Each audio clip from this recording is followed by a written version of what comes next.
A partir de 1º de janeiro, o Brasil vai ter um novo governo, com novos desafios, novas esperanças. E o MGTV recebe agora o professor de Economia da Fundação Getúlio Vargas, Márcio Roland, que é o novo secretário de Política Econômica do Ministério da Fazenda. Roland foi professor da Universidade Federal de Uberlândia. A graduação também foi na UFO, não é? Também foi aqui na UFO. Então, agora, da UFO para o governo federal, professor, quais os principais desafios para o ano que vem?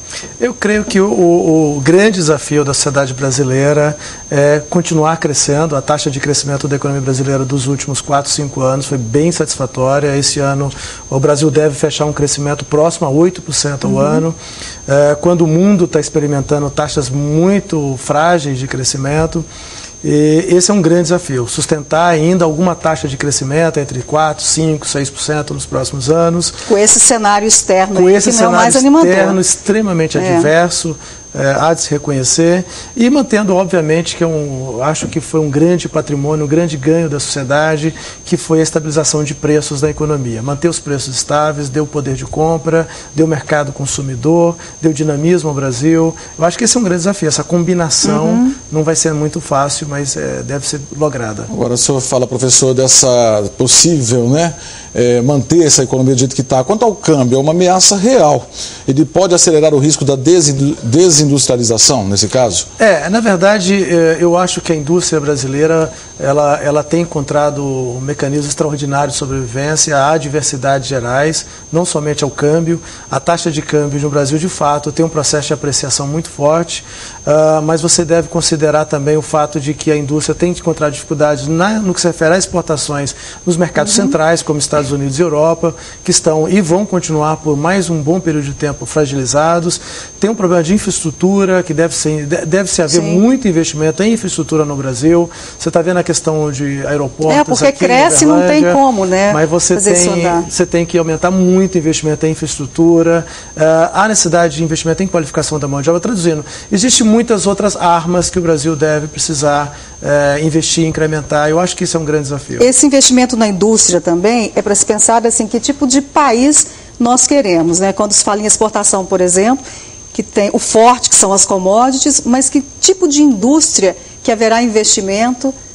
Qual setor que é fundamental para se pensar a longo prazo mesmo? Exato. Eu acho que essa questão que você coloca é de suma importância. Que país nós desejamos para o futuro? E note que há 10 anos atrás a gente não fazia essa pergunta. A gente fazia a pergunta, a gente vai conseguir controlar preços. Era pagar incêndio, A gente vai conseguir pagar a dívida, a gente vai conseguir crescer alguma coisa. O Brasil ficou 28 anos crescendo em média 22,6% ao ano. Muito abaixo do necessário para a economia brasileira. E hoje nós podemos fazer a seguinte pergunta: qual a estratégia de crescimento? Qual economia desejamos para daqui 2, 3 décadas? É possível migrarmos de uma economia em desenvolvimento para uma economia desenvolvida e avançada? Então essas perguntas são extraordinárias e o Brasil precisa fazer essas perguntas. É óbvio que não se vai para o paraíso sem morrer. Então a sociedade precisa entender que alguns sacrifícios precisam ser... Juros. Deve dar uma mexida aí já, dar uma levantada? Veja só, eu estarei atuando junto ao Ministério da Fazenda. A taxa de juros é um assunto do Banco Central, então eu tenho que me controlar em falar sobre esse assunto. A sua opinião a respeito disso? Veja só, eu acho que o Banco Central vem fazendo... Que agora vai deixar de ser pedra para ser vidraça, não é, professor? Pois bem, eu acho que o Banco Central eu tenho defendido muito o papel do Banco Central no Brasil, é outra instituição, outro ganho. Nós temos tido no Brasil muitos ganhos, é como se fossem patrimônios do Brasil. O Banco Central, ele teve um papel extraordinário nos últimos anos. Desde 99, com o regime de metas de inflação, ele conseguiu convergir as taxas de inflação para dentro da meta, exceto esse ano por um problema de crise, de políticas para mitigar os efeitos negativos da crise. O meu Banco Central vem fazendo um trabalho extraordinário e a sociedade vem entendendo isso como extremamente importante, que é a estabilidade de preços, que é um ponto importante que o Banco Central tem que zelar para. Não me respondeu. Vai ficar bom. Não respondeu. Vai ter que dar uma subidinha. Olha, o último relatório de inflação divulgado na semana passada pelo Banco Central mostra que, de fato, o Banco Central talvez tenha que dar aperto em juros e provavelmente medidas de crédito. A atenção que é importante, as medidas de crédito, assim, mas isso já vem acontecendo também. Elas já começaram, o próprio Ministério da Fazenda já anunciou algumas medidas importantes no que se refere à alavancagem de crédito, não permitir que o sistema fique muito alavancado, gere um boom de crédito não sustentável no tempo. Isso são todas medidas prudenciais para que a gente tenha crescimento sustentável ao longo do tempo. Nós conversamos com o novo secretário de Política Econômica do Ministério da Fazenda, o professor Márcio Roland.